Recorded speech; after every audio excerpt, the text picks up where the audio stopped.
इस वीडियो में समझेंगे कि अगर साउंड किसी भी मीडियम में ट्रैवल करे, ठीक है, साउंड अगर किसी सोर्स से प्रोड्यूस हो और वो किस ईयर्स तक या जो लिसनर है वहाँ तक अगर पहुँचे, तो वो जिस रेट से मूव करती है उसे कहते हैं स्पीड ऑफ द साउंड।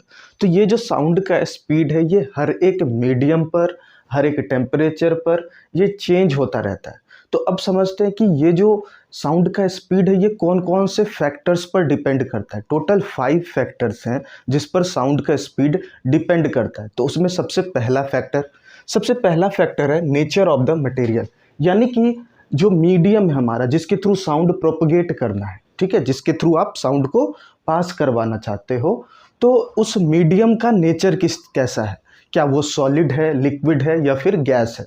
तो हमें पता होना चाहिए कि साउंड का सबसे ज़्यादा स्पीड सॉलिड, लिक्विड और गैस में सॉलिड में होता है, देन लिक्विड में होता है और उसके बाद गैसेस में होता है। और इसका रीज़न ये नहीं है कि सॉलिड का डेंसिटी ज़्यादा है, बल्कि रीज़न है कि सॉलिड का इलास्टिसिटी ज़्यादा होता है। जैसे आप एग्जाम्पल से समझिए, जैसे अगर हमारे पास स्ट्रिंग है, अगर स्ट्रिंग बहुत ही टाइटली स्ट्रेच्ड है तो वो ज़्यादा साउंड प्रोड्यूस करेगा in comparison to loose string. तो जो स्ट्रिंग टाइट है उसमें क्या होता है कि आप जैसे ही वाइब्रेशन प्रोड्यूस करते हो तुरंत जाता है और फिर वो वाइब्रेशन बहुत ही तेज़ी से मूव करता है। ठीक उसी तरह से जो सॉलिड्स होते हैं उसके पार्टिकल्स को अगर थोड़ा वाइब्रेशन मिले, साउंड के कंडीशन में क्या होता है, पार्टिकल्स वाइब्रेट करते हैं। तो जैसे ही सॉलिड पार्टिकल्स वाइब्रेट करते हैं उसका इंटर मॉलिक्यूलर फोर्स इतना ज़्यादा होता है कि पार्टिकल्स तुरंत आगे की ओर बढ़ता है और फिर पीछे की ओर आ जाता है। तो ये जो बहुत ही फास्ट मूवमेंट होता है सॉलिड में इन कंपैरिजन टू लिक्विड या फिर गैस, ये जो फास्ट मूवमेंट है सॉलिड पार्टिकल्स का, इस वजह से साउंड सबसे ज़्यादा सॉलिड्स में प्रोपेगेट करता है, बहुत तेज़ी से प्रोपेगेट करता है, ना कि उसके डेंसिटी पर डिपेंड करता है। तो पहला फैक्टर है नेचर ऑफ द मटेरियल। अब दूसरा फैक्टर बात करते हैं। दूसरा फैक्टर है density of the medium. It means when we increase the density of the medium, the speed of sound decreases. Density अगर आप बढ़ाओगे तो उसका साउंड का स्पीड कम हो जाएगा। उसके पीछे क्या रीज़न है?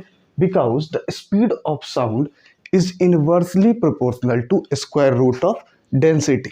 ठीक है, तो डेंसिटी के क्या है? इनवर्सली प्रोपोर्शनल है। थर्ड फैक्टर क्या है हमारा? Temperature. Temperature of the medium, if we increase the temperature of the medium the speed of sound increases. अब कैसे इंक्रीज होता है?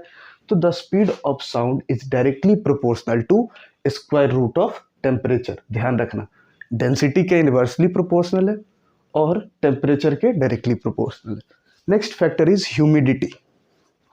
ह्यूमिडिटी क्या होता है कि अगर जो मीडियम है उसमें वाटर वेपर, ठीक है, the amount of water vapour present in the air is known as humidity. So अगर ह्यूमिडिटी को बढ़ा दिया जाए तो जो डेंसिटी है उस एयर का वो डेंसिटी डिक्रीज हो जाता है। उसके पीछे रीजन है कि ये जो वाटर वेपर है वो लिक्विड पार्टिकल्स के बीच जाते हैं। सपोज एयर है तो इस एयर पार्टिकल्स के बीच क्या जाएगा? Water molecules.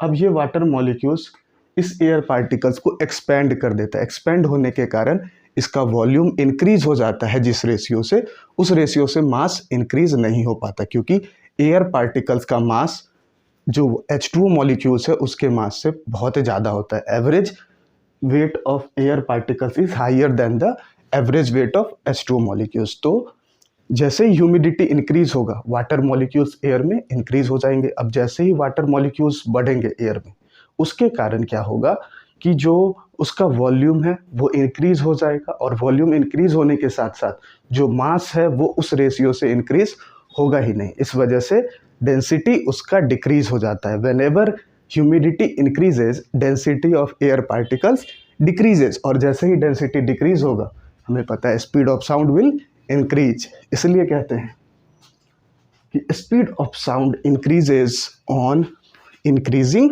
ह्यूमिडिटी और विथ ह्यूमिडिटी।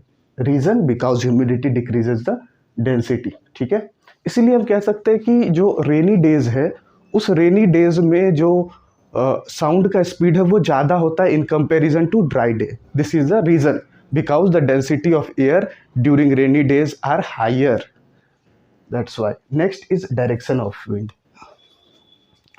विंड का डायरेक्शन या तो साउंड के डायरेक्शन में अगर हो, जिस डायरेक्शन में साउंड प्रोपगेट करे और विंड उसी डायरेक्शन में हो, तब तो यहाँ पर साउंड का स्पीड इंक्रीज हो जाएगा But if the direction of wind is opposite to the direction of sound, direction of propagation of sound, then the speed of sound decreases. तो यहाँ पर दोनों factors हैं, either it will increase or decrease, it depends on the direction of wind. So these are the 5 factors on which the speed of sound depends.